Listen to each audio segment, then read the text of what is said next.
move. Lo están golpeando brutalmente. Oscar Blue for Real America's Boys Youth in the governmental palace. A complete disaster, a protest to demand justice for the insecurity and the cartel violence that has been exacerbated and growing around the whole country behind policies of all hugs, no bullets, of saying to the population. The president of Mexico is furious. She's calling Mexican Senator Lili Tellez a traitor for coming on Fox Noticias with me a few days ago and saying this. Listen. The help from the United States to fight the cartels in Mexico is absolutely welcome, and that is how the majority of Mexicans feel. The only ones who don't like that President Trump is sending help and trying to support Mexicans against the cartels are the narco politicians. This is how the Mexican young guys, young kids are protesting.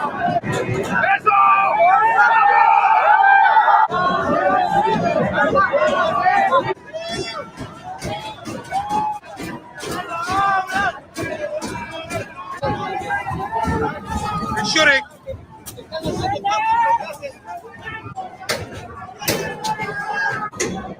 They're shooting toxic gas behind and all the barricades. Get shot toxic gas. Shots have been fired right here at the barricade.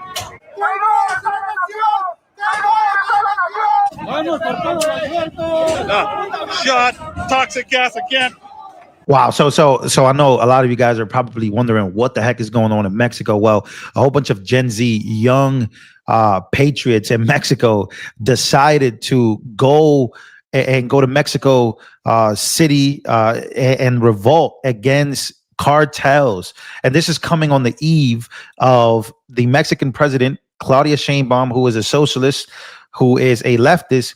She apparently is against Trump going after the cartels, and people are getting tired of it. Recently, there was a death of a mayor who was against the cartels. He was his life was taken. He was unalived in public with I think his daughter, if I'm not mistaken.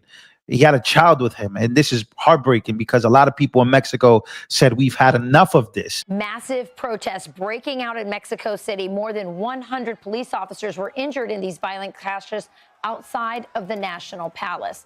The unrest follows the assassination of a mayor who had criticized Sheinbaum's approach to fighting drug cartels.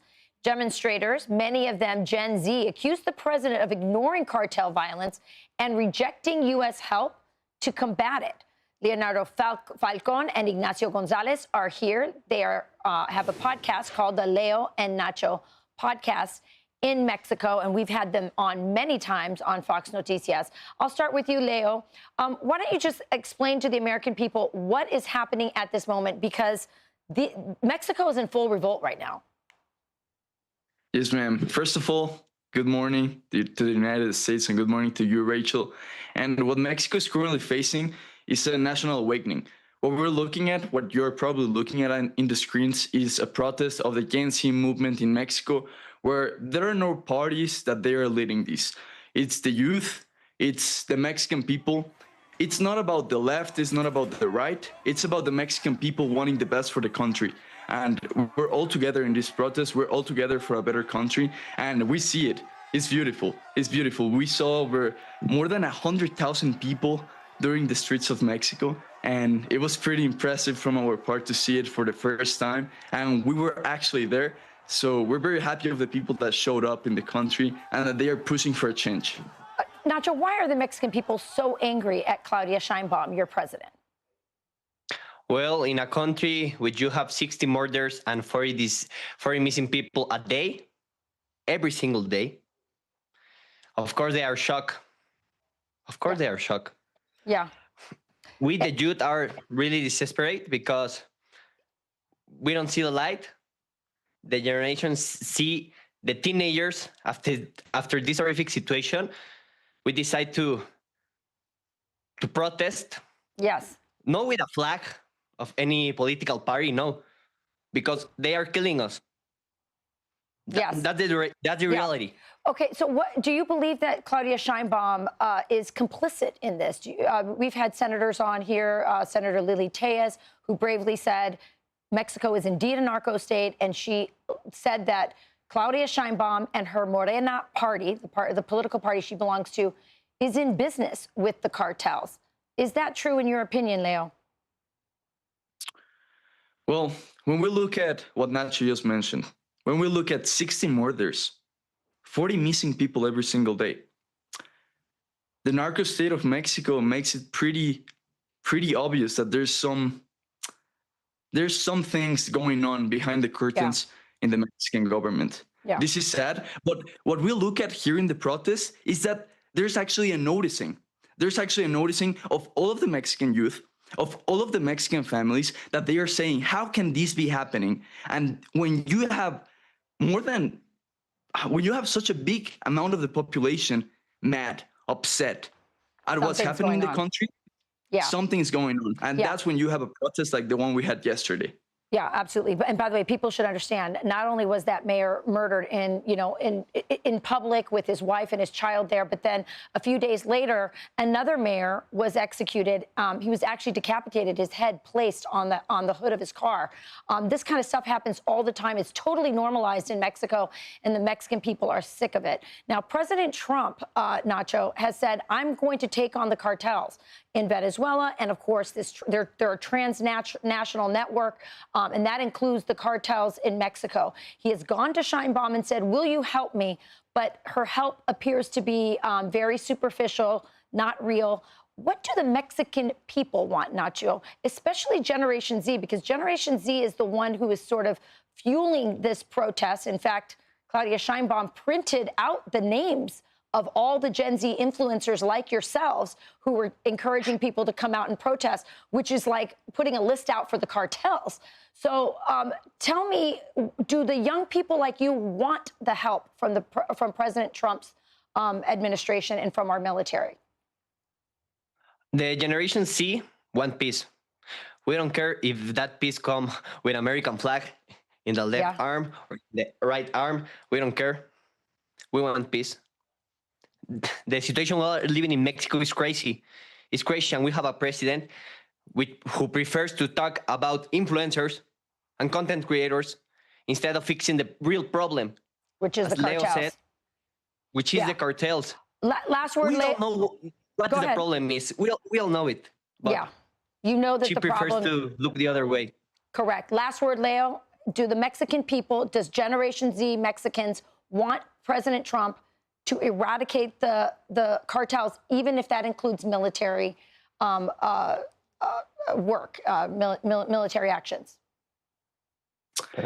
I think that's a great question, Rachel. And I think this question works for every single country that is facing such a big and important problem, such as in Mexico. When the Mexican people is in these conditions, when the Mexican people is desperate, as Nacho said, we don't care if it's Russia. We don't care if it's Russia. We don't care if it's the United States. We just want collaboration. We just want collaboration to end this problem for once and for all. We want peace for the Mexican people. We want growth for the Mexican people. We want the future Mexican kids to be in a state of peace, not in a state of war and in a state of insecurity. We don't want it anymore. Yeah, well, you are our neighbors, our biggest trading partners. What happens in Mexico should matter to our entire hemisphere, and especially the United States. So we wish you luck, and we are really proud of the courage of your generation to stand up to cartel violence, corruption, and crime, and take that on in the streets. So good luck. Thank you, Leo and Nacho. And I want to read to you this real quick. This is coming from Oscar Ramirez, Real America's Voice correspondent. I want to make sure that I give him a great amount of credit. I want to have him on the show, but here we go. Breaking must watch, a complete disaster. The protest. This is the consequences of saying it is illegal to go to war against the cartel. That's what Claudia Sheinbaum said.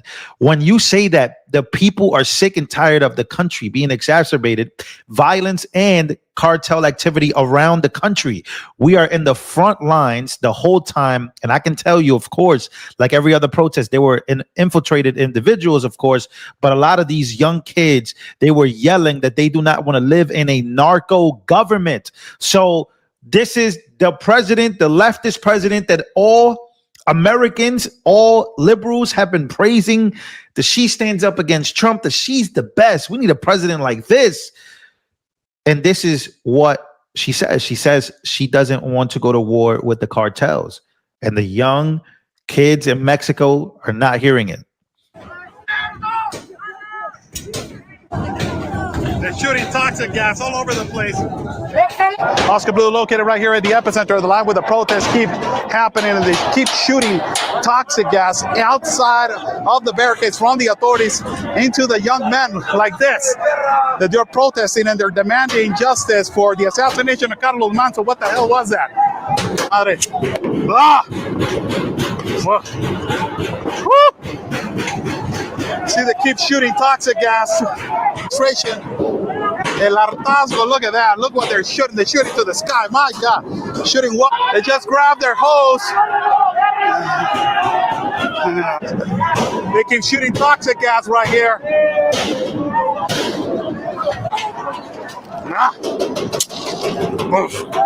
Lo están golpeando brutalmente. Oscar Blue for Real America's Voice News in the governmental palace.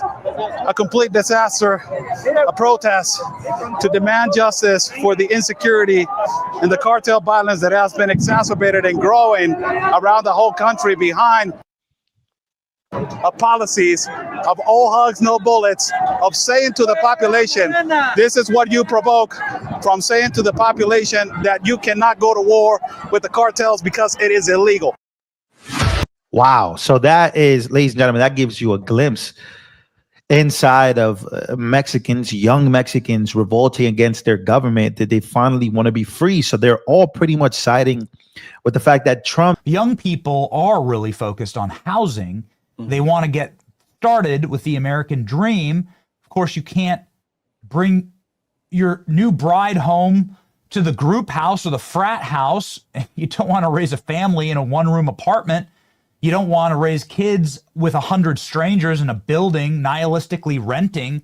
This is the inability for young people to buy homes is robbing us of the American dream. Here's some data that is just crippling for me to see, and it's the last piece of data that Charlie Kirk actually posted on this issue days before he died, saying that the American dream has been stolen from young people. Yeah.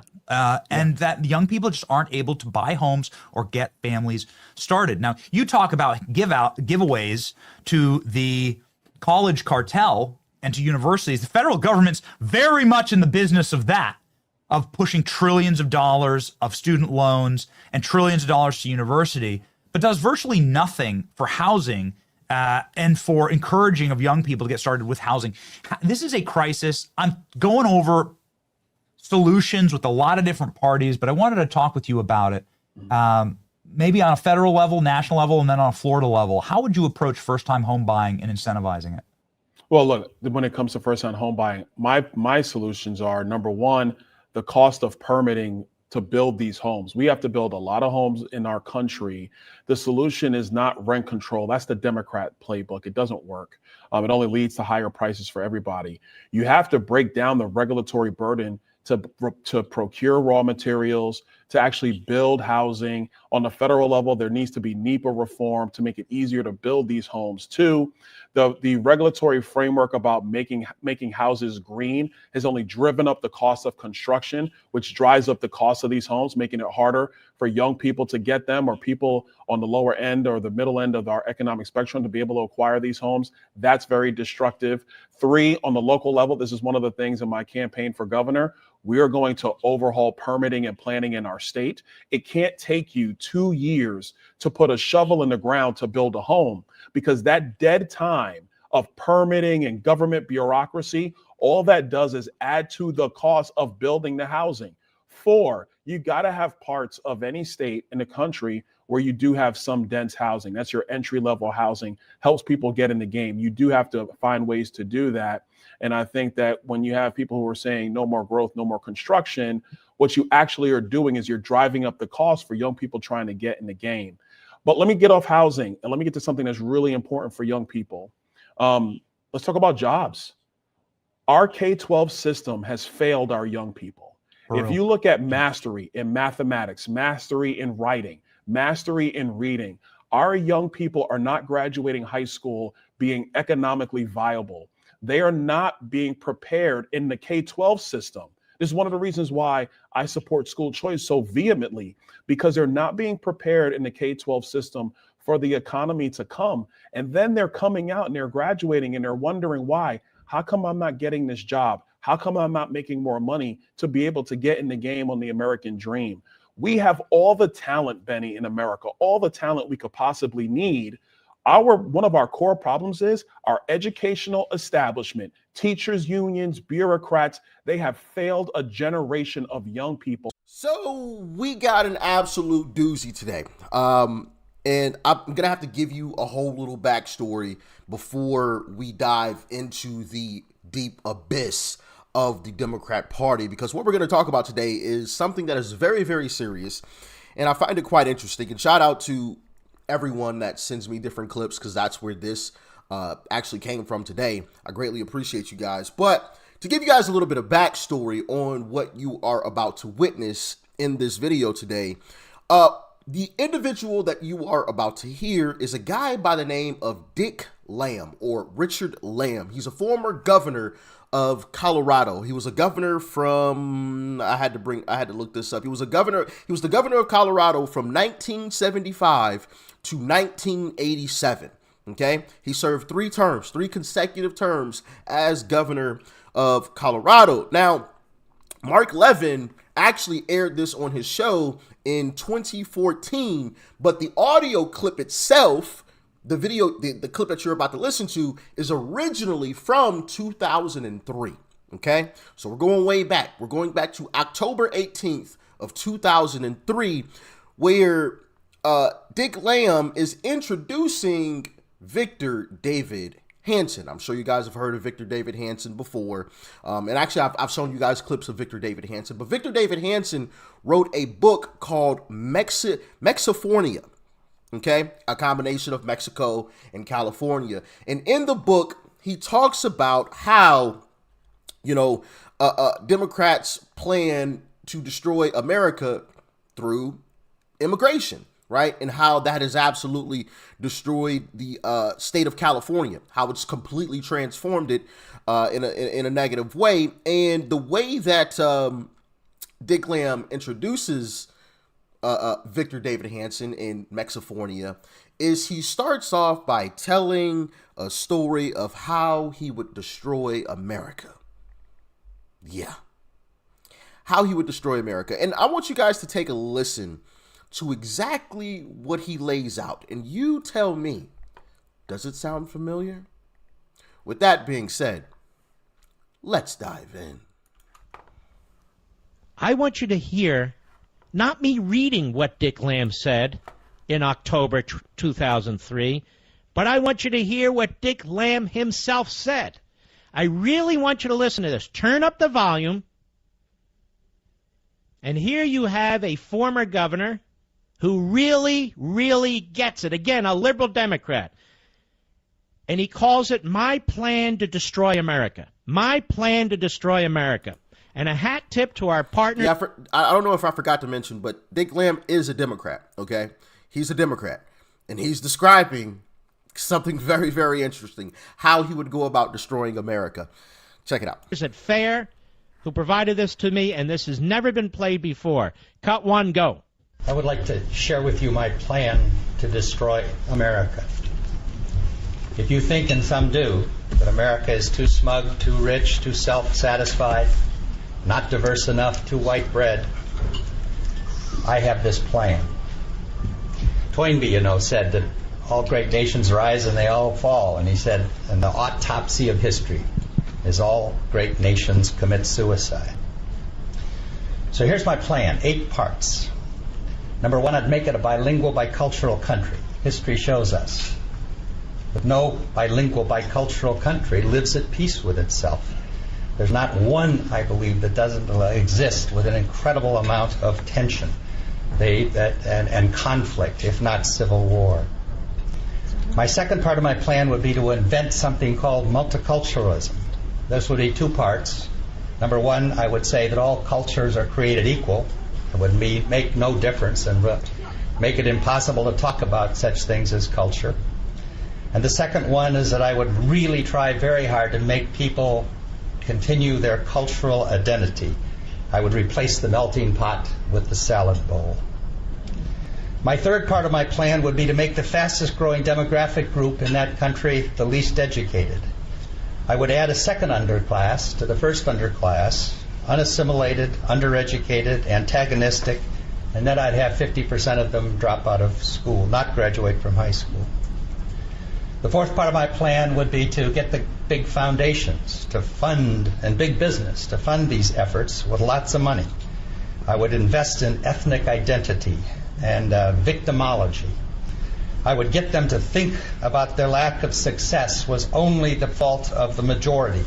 I would start a grievance industry. The fifth part of my plan is I would develop dual citizenship. I would promise people actually divided loyalties, allow them to vote for both Vicente Fox and George Bush. The sixth part, and this is important, I would place all of these subjects off limits. I would make it taboo to talk about, actually, or criticize this whole thing. I would make it come up with a word like heretic used to be 200 years ago. Let's say we'd call it racist. And I would try to accuse anybody of this that would object to my ideas. My seventh part, then, I would make it impossible to enforce our immigration laws. I would develop a mantra, let's call it this, that because immigration has been good in the past for America, it will continue to be good in the future. My eighth and last part, and it's important, is I would censor this book. This man is dangerous. He's on to my plan. Don't read this book. And he's pointing to our friend Victor Davis Hanson in his book, Mexifornia. Bam. Now, as he was talking about all of that, I was typing all of the points out so that I could remember, so that we could double back on some of those topics, right? Because it's quite interesting. When you go down the list of things that he was talking about and that he said, it's everything that the Democrat Party is doing today. Everything. I would make the country bilingual, multicultural, no assimilation, right? I would turn it into a salad bowl instead of a melting pot. Everybody is their own little part instead of everybody melting together the way that it was intended. Bilingual. You don't have to learn the language to come to this country. Just continue to speak your own language. Bring your own culture. You don't have to assimilate to what we have going on here. Just do your own thing. We don't have to be a melting pot. We can be a salad bowl. You know, you got this little crouton over here, you got that tomato, you got this type of lettuce or whatever, and that spinach, and this over here. No, we don't have to be a melting pot. You can be what you want to be. Create that tension, that clash. You know, kind of interesting because it's exactly what's happening today, right? The third point. I would dumb down the population. Wasn't that quite interesting? Where have our test scores gone? Yeah, down the toilet. Down the absolute toilet. They've continually gotten worse. Continually gotten worse. Okay? We have all the talent, Benny, in America, all the talent we could possibly need. One of our core problems is our educational establishment, teachers, unions, bureaucrats. They have failed a generation of young people, and they're not just prepared. We have the talent, but they've never been trained to be able to do these things. And it's creating a major issue. You couple that with the visa problems that we have. H-1Bs, those are a scam. Those have got to go. Diversity lotteries, I've been opposed to those things for 15 years. Chain migration, it's got to go too. So many of these things have actually been set up by Democrats who want open borders, by corporations that want cheap labor, and it has fallen on young people in America. And it's got to change. It's got to stop. So this is a great subject matter that you brought up here, because all throughout my timeline is President Trump saying that we need more H-1Bs or more skilled labor brought into the country because we don't have the talent here. What's your take on that? That was from Laura Ingraham last night. Look, my take is that we have the talent, but the talent hasn't been trained right in our education system. We have a K-12 education system that does not prioritize mastery of core subject matter. Like And apprenticeships, inside of industries, HVAC, exactly. plumbing, roofing, Yes. all of it. Yes. Okay. But that, and then it's also, if you go to talk to the colleges and universities, and I got my bone to pick with them too, but one of the big issues they're having to do is remediate our high school students to get them prepared for college algebra. So if you're coming in freshman year of college and you're having to go sit in college algebra to be remediated, how is that same student going to be prepared to do engineering math, to design the chips, design the weapon systems, the drone technologies, AI, quantum computing, and all the stuff that America does need to get done to get into the game? So you have young Americans being caught in this lurch where they have a piece of paper from a four-year university, and that piece of paper is not meeting up with the economic reality in America today. And that's why what the president said last night, I think the way I look at it is it's a failure of education first and foremost, and then it is a failure of the current immigration system, which needed to be overhauled 30 years ago, that Senate Democrats and House Democrats do not want to do because they want wide open borders to change the demographics of this nation from a political perspective. And I want to stress that. That's a reality we're facing. And now young people are caught in the lurch. So we got multiple issues here we got to fix. Benny, this is one of the reasons I support ending the filibuster. It wasn't even about the shutdown anymore, which is going to end today. It's not about that. What it's about are energy reforms we need, housing reforms that we need, spending reforms, so we're not blowing out budgets here on Capitol Hill, which are decreasing the purchasing power of every American, making things more expensive. And then our educational systems, K-12, have not prepared our young people. Now, in Florida, we're going to reverse that trend. I want to see mastery for every one of our kids in core subject matter when they graduate high school. So when they walk that stage with their high school diploma, they're economically viable, whether that's going to university or that's going directly into the workforce, having a trade that puts real money on the table so they can buy that home, put food on the table, and raise a family and live out the American dream.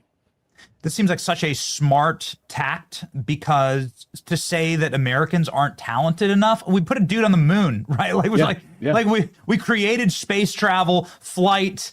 Like that's empirically and untrue. Right? Actually, there's tons of talent in this country. There are certainly failures of systems in order to meet and match the moment. But the solution to that shouldn't be infinity third world foreign migration, right? I totally agree with that. To replace American jobs, with what is effectively indentured servitude in the H-1B program. Go talk to anybody in Silicon Valley, they'll tell you. It's just a scam. It's a scam in order to abuse workers for cheap labor. No, the H-1B system is a complete scam. It is. We now know that to be the case. What we have to also look at the entire immigration visa framework. We have like 56 visas. They all need a complete overhaul. We do like chain migration needs to go. Like I remember back, Benny, 15 years ago when I started learning about immigration, one of my main points was we actually need to end it and get back to a quota system and immigration in the United States. Look, there is a place for legal immigration in our country. There is a place for it, but it can't be to the detriment of America's workers and America's young people coming into the workforce. And that's what's happened in American immigration. It does need a complete overhaul. Scams like H-1B need to end, but that's where we are today. The fixes, how do you get it done? You need 60 votes in the Senate. Are Senate Democrats going to get to these real reforms that are going to impact not just the quality of life of young people, but helping them to get in the game on achieving and living out the American dream? Like my son is 22, Benny, my oldest son. I'm not talking about this as some guy on Capitol Hill. I'm watching it in real time. My oldest son is 22. My youngest son is 14. My middle one's 18. I'm thinking about their futures too. We have real solutions, but we got to get real. The Senate filibuster is not going to help us get there. It's time to get real agenda items done for the American people. Okay, so filibuster goes away. Let's take a hypothetical here. Filibuster goes away, and I see there's a lot of bickering online about what should be happening with our immigration system, H-1B system? Where would you set legal immigration caps? Where would you want to see H-1B visa reform? Like, what would be your approach to H-1B visa reform and legal immigration caps? Obviously, I think everyone agrees we must close the border, and illegal immigration should be zero. Deportations of all criminal aliens here in this country, I think we can all agree on that, right? So then how would you approach the legal immigration and visa program? H-1Bs need to go away. They need to end. That's number one. Completely. Number two, the going to quotas is absolutely what we need to do. We should look at every country in the world and say, we need 500, we need 1,000, or whatever the case might be.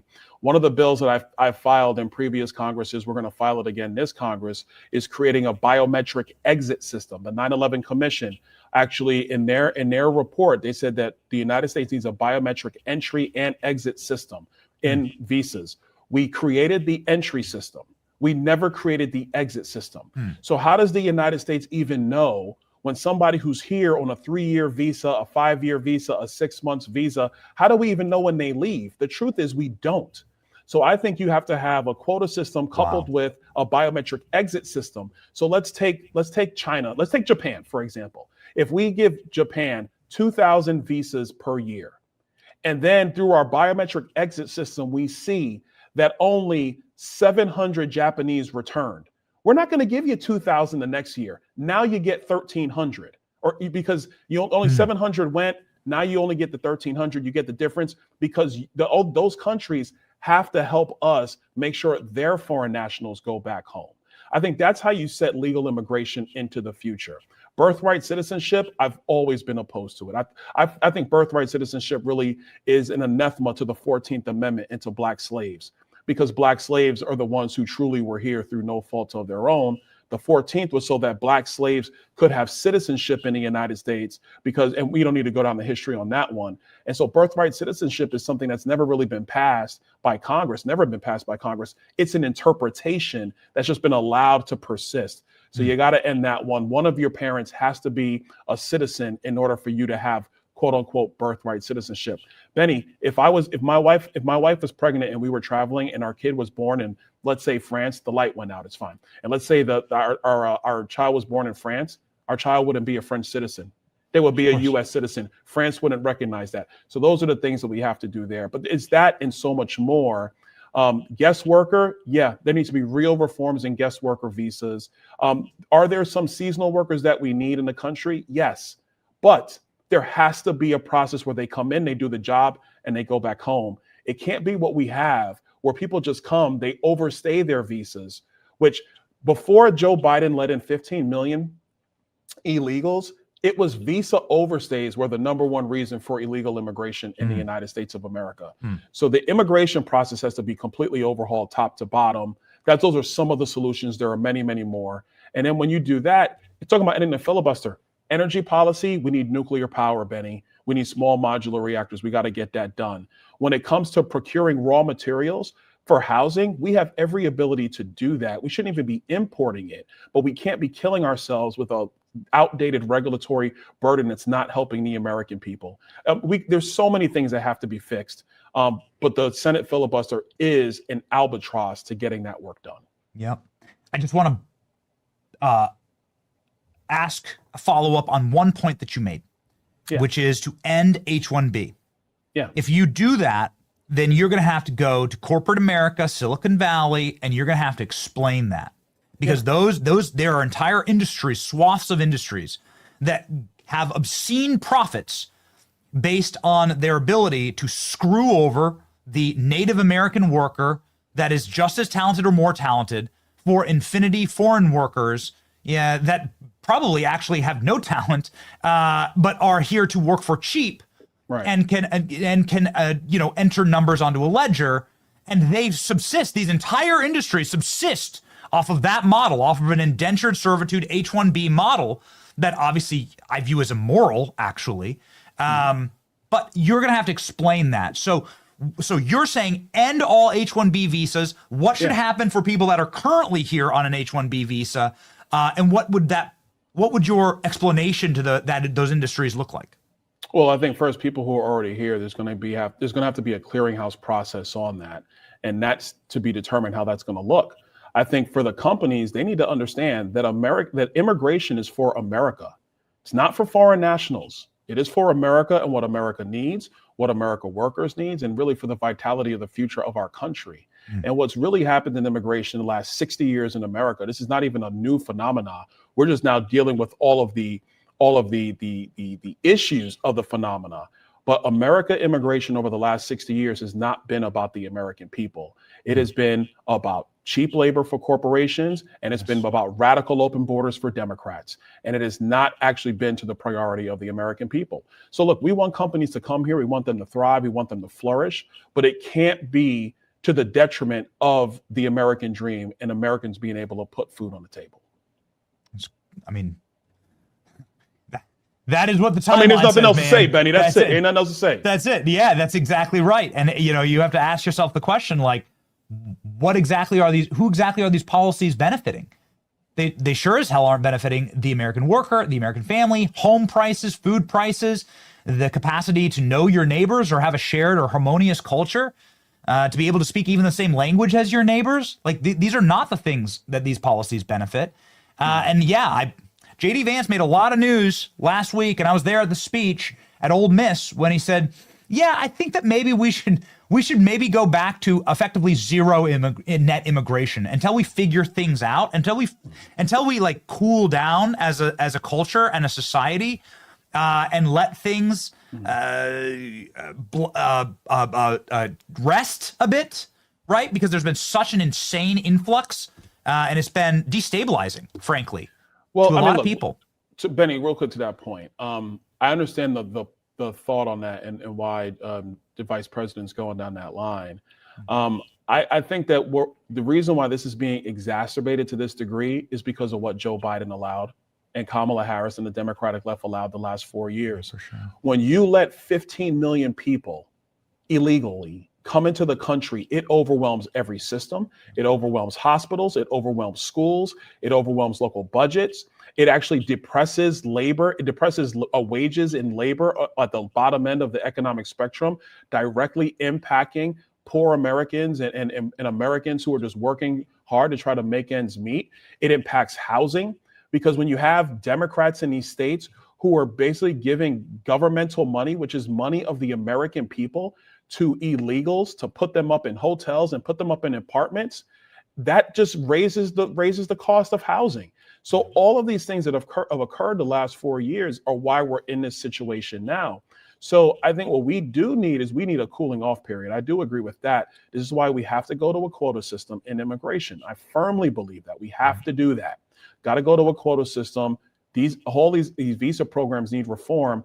The mass deportations part of this has to continue. The criminal aliens got to go. The people who came in the last 4 years, they're going to have to go home too, because in short, there's no more room at the inn. And when you have this amount of people who were artificially dumped into the United States by radical Democrat policy, it puts a strain on every other resource that the American people are trying to fight for as well. When it's time to go, you can choose how. You can wait for enforcement, or you can leave on your terms. The CBP Home app lets you self-deport with dignity, directly and securely. Don't wait. Decide how it ends. Crying harder. Crying harder. Trump is your president. Crying harder. Crying harder. Trump is your president.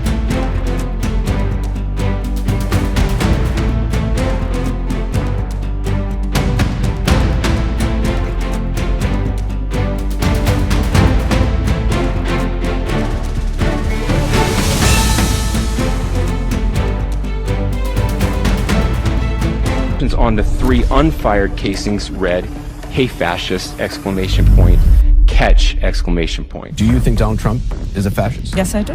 No one has ever been more dangerous to this country than Donald Trump, and he is a fascist to his core. Hey, let me shut down the city! We are at war! We're in a war right now. We are at war. So you have to be willing to do whatever is necessary in order to save the country.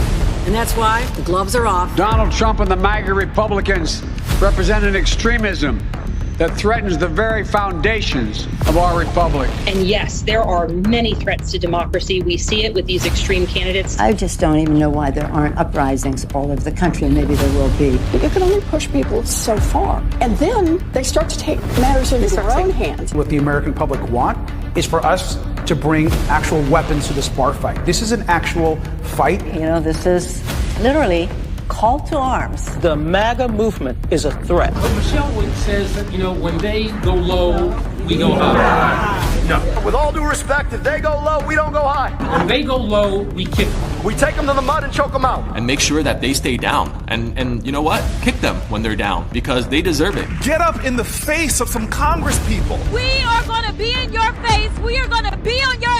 We have to fight this in the streets. We're going to fight it in the streets. It's time to step out of your comfort zone and step out into the streets. To our Republican colleagues, if you do not see the light, we will bring the fire. Resist! You and your little friend off of Twitter.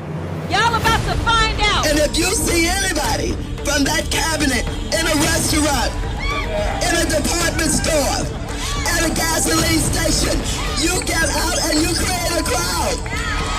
And you push back on them. And you tell them they're not welcome anymore, anywhere. He's not going to have a third term. He may not finish this term. That's the last few days you woke up thinking there might be news.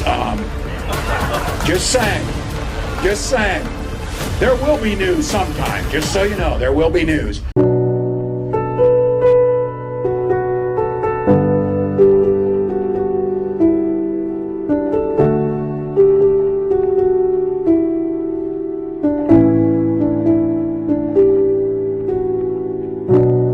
I want to be remembered for courage for my faith. That would be the most important thing. Most important thing is my faith in my life.